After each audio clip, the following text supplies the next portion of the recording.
Bonjour à tous, aujourd'hui je vais vous présenter comment monter votre embrayage de manière sûre pour les entraînements et les compétitions. Dans un premier temps, on fixe le cône sur le vilebrequin, ensuite le volant moteur,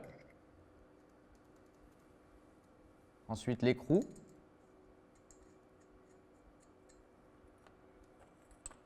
vous avez souvent des outils qui sont adaptés au serrage du volant moteur. Vous venez ensuite serrer le volant moteur sur le vilebrequin. Personnellement, je ne mets jamais de frein filet. Si vous serrez très fort, le volant moteur ne partira jamais. Après montage, assurez-vous que tout est bien libre, que le volant moteur pivote sans aucun problème. Et ensuite, vous pouvez monter les maslottes directement. Selon les marques, il y a une petite rondelle à mettre derrière la maslotte pour éviter que l'embrayage reste coincé. Faites bien attention à ne pas l'oublier.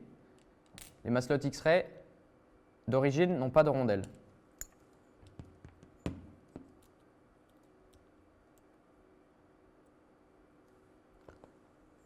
Assurez-vous que la maslotte est dans le bon sens.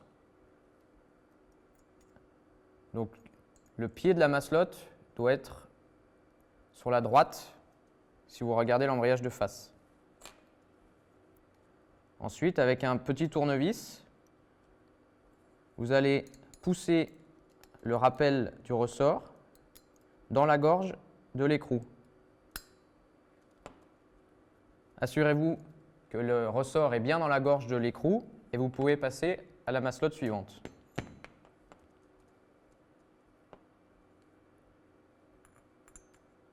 Procédez comme suit pour les deux autres.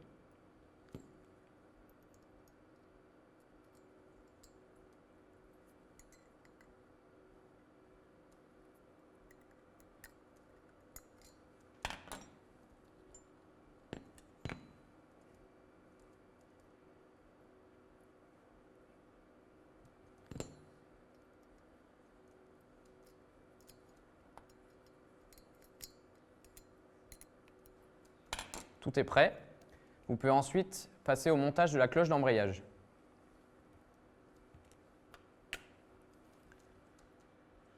Avec des petites rondelles, assurez-vous que la cloche d'embrayage ne vient pas frotter soit les maslottes, soit les axes du volant moteur. Donc, vous mettez une première rondelle, un premier roulement et ensuite la cloche d'embrayage.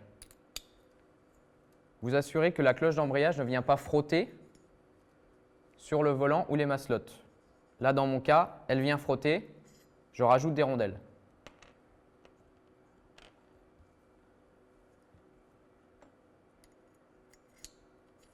La cloche est bien libre. Vous pouvez ensuite mettre le deuxième roulement et caler la cloche d'embrayage à l'extérieur. Il faut toujours du jeu dans la cloche sur le volant moteur. Il ne faut pas que ce soit très serré, sinon vous allez avoir des soucis sur la piste lorsque le moteur va bouger sur la voiture. Dès que vous avez le bon calage, un petit peu de jeu, vous pouvez ensuite fixer la vis du vilebrequin. Je mets toujours un petit peu de frein filet sur celle-ci, comme ça vous êtes sûr que pour les finales, elle ne partira jamais. Vous êtes paré, votre embrayage est prêt.